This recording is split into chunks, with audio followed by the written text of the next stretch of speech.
Saudara PDI Perjuangan mengklaim bakal calon wakil presiden pilihan untuk Ganjar Pranowo sudah mengerucut ke satu nama. Benarkah momentum pengumuman cawapres Ganjar dilakukan dengan melihat peta politik usai sidang putusan MK?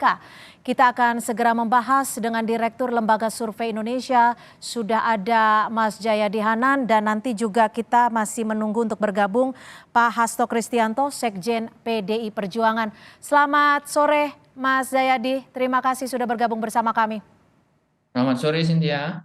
Ya Mas Jayadi, kalau pengumuman bacawa pres Ganjar ini kan disebutkan sudah mengerucut ke satu nama.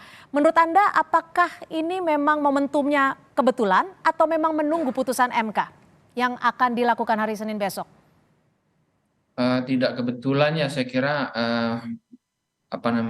keputusan MK itu potensial untuk mengubah peta atau strategi pertarungan.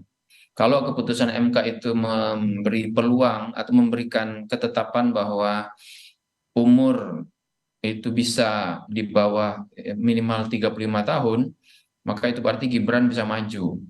Dan kalau Gibran bisa maju dan betul-betul maju bersama Prabowo, maka saya kira capres yang belum menentukan cawapresnya, ya ini Ganjar, harus berpikir ulang atau mengatur strategi ulang, karena salah satu yang akan dipengaruhi paling banyak itu adalah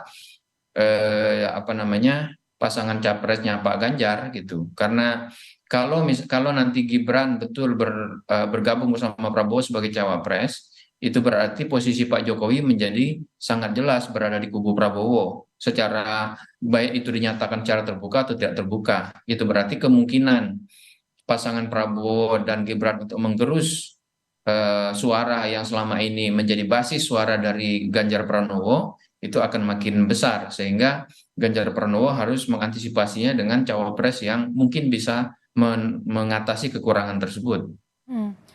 Tapi begini Mas Jayadi, kalau tanpa mendahului keputusan MK ya yang baru akan terjadwal pada Senin besok, dinamikanya kira-kiranya akan bagaimana nanti kalau memang betul dikabulkan usia 35 tahun dan Gibran bergabung dengan Prabowo?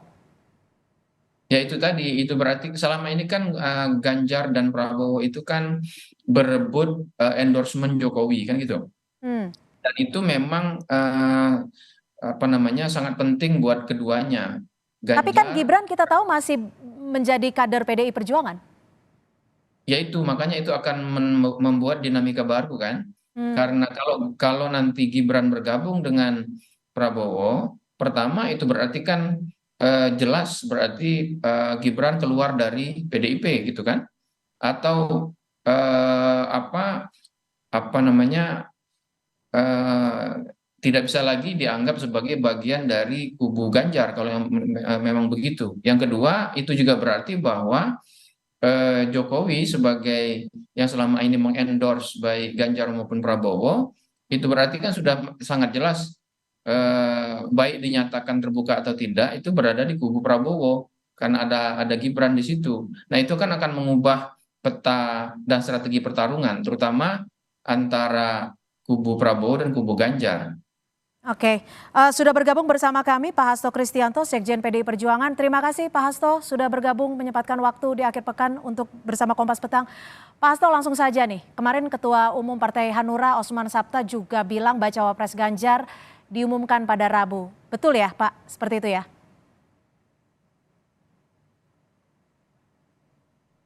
Politik nasional yang ada dan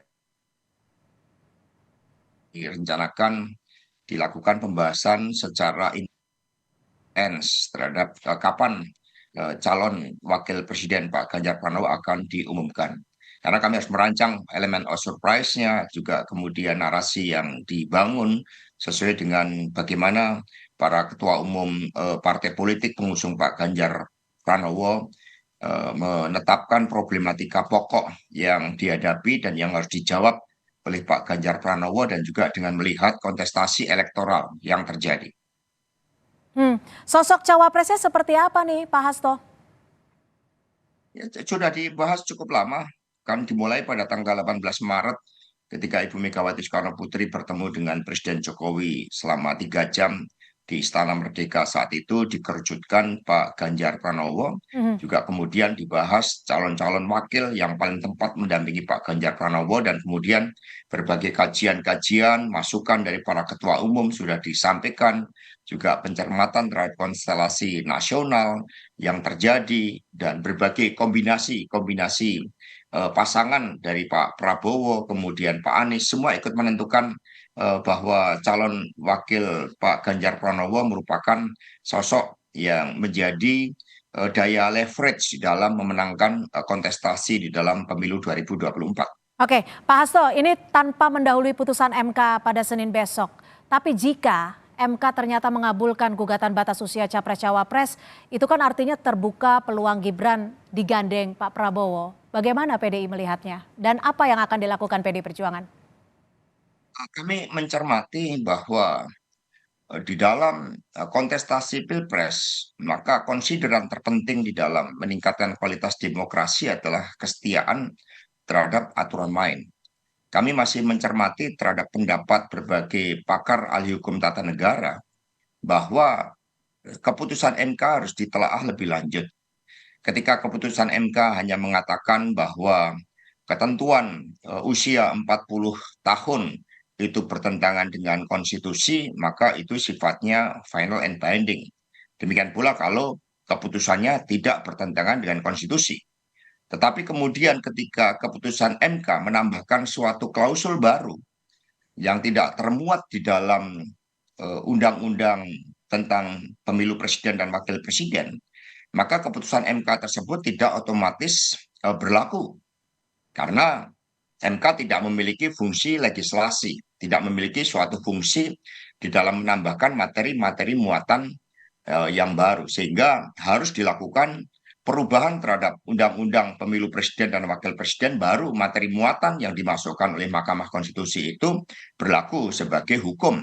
Ini yang kami dengar masukan, tentu saja PD Perjuangan sebagai partai yang mengemban nama demokrasi Indonesia akan taat sepenuhnya pada aturan main. Dan ini yang harus kita jaga. Karena bagaimanapun juga MK merupakan benteng terakhir konstitusi dan juga benteng dari demokrasi itu sendiri. Ini yang saat ini dicermati oleh PD Perjuangan sebagai pendukung dari Presiden Jokowi yang sangat konsisten. Kami mencermati suara-suara yang berkembang di tengah rakyat, suara para pakar hukum Mahkamah Konstitusi, karena ini menjadi pilar yang sangat penting untuk mengawali seluruh tahapan pemilu presiden. Jika memang betul aturannya akan seperti itu, artinya kan memang tidak bisa langsung diberlakukan Gibran akan digandeng Prabowo. Tapi jika memang ternyata aturannya tidak mengarah seperti itu dan Gibran akan digandeng Prabowo, PDI akan melakukan apa? Gandeng menggandeng kan harus taat pada aturan main. Dan inilah yang kita harapkan sikap kenegarawanan dari Mahkamah Konstitusi agar semua memiliki suatu pijakan yang jelas. Jangan sampai nanti pemilu presiden sudah berjalan, kemudian muncul persoalan-persoalan baru terkait dengan legalitas di dalam keputusan yang diambil oleh Mahkamah Konstitusi karena adanya suatu kepentingan-kepentingan yang berada di luar koridor dari Mahkamah Konstitusi itu sendiri. Maka sikap kenegarawanan Mahkamah Konstitusi betul-betul harus dijaga, harus betul-betul melandasi keputusan politik yang diambil agar menghasilkan suatu keputusan yang bijak. Karena kewenangan Mahkamah Konstitusi kan menyatakan apakah materi muatan dalam undang-undang tersebut bertentangan tidak dengan konstitusi. Jadi jawabannya hanya bertentangan atau tidak bertentangan. Dan tidak boleh Mahkamah Konstitusi memasukkan suatu materi muatan yang baru. Ya. Contoh yang ekstrim, materi muatan itu misalnya calon wakil presiden harus insinyur, Oke, misalnya. jadi menurut Karena Anda ini ada Mahkamah kepentingan Konstitusi, di balik hal ini?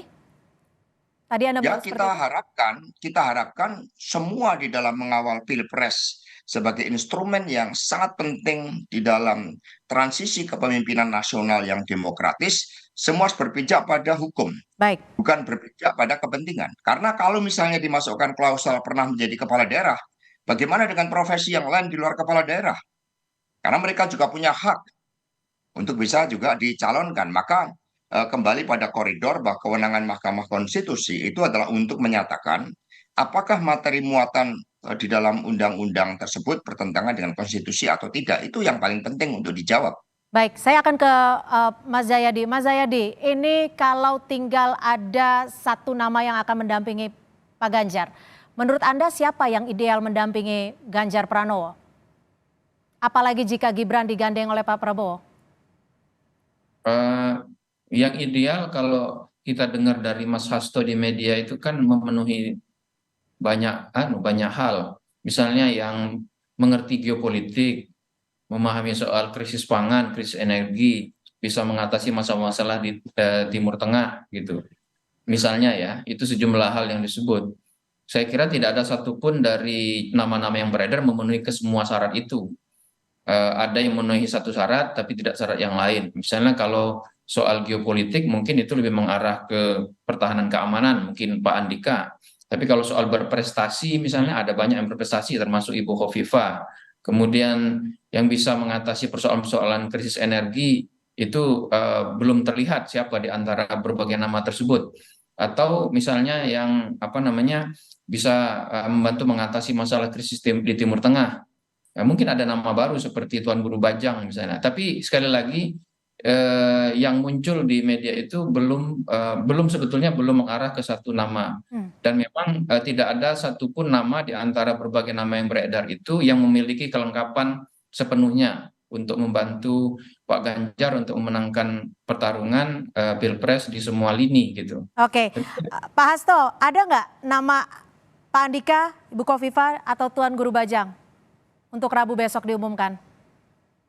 Nama-nama yang disebutkan Mas Jayadi Hanan itu kan merupakan bagian dari nama-nama yang sudah berproses cukup lama. Mhm. Ada Pak Andika, ada Pak Ridwan Kamil, ada Pak Sandiaga Uno, kemudian juga muncul nama Bu Khofifah, Pak Mahfud MD. Nah, yang kita lihat yang menjadi skala prioritas dari tim pemenangan saat ini adalah memadukan seluruh kekuatan tersebut siapapun nanti yang akan ditetapkan sebagai calon wakil presiden. Karena masing-masing memiliki suatu peran yang sangat penting dan strategik. Pak Ridwan Kamil misalnya, beliau sangat memahami politik tata ruang. Kalau kita mengangkat tema-tema berkaitan dengan tata pemerintahan yang baik, mengatasi kemiskinan, maka beliau menjadi salah satu yang memenuhi kriteria. Kalau kita berbicara tentang ekonomi kreatif, harapan bagi para pemilih muda untuk mendapatkan suatu pekerjaan, kemudian suatu daya gerak di dalam kemajuan industrialisasi kita, hilirisasi, itu adalah Pak Sandiaga Uno.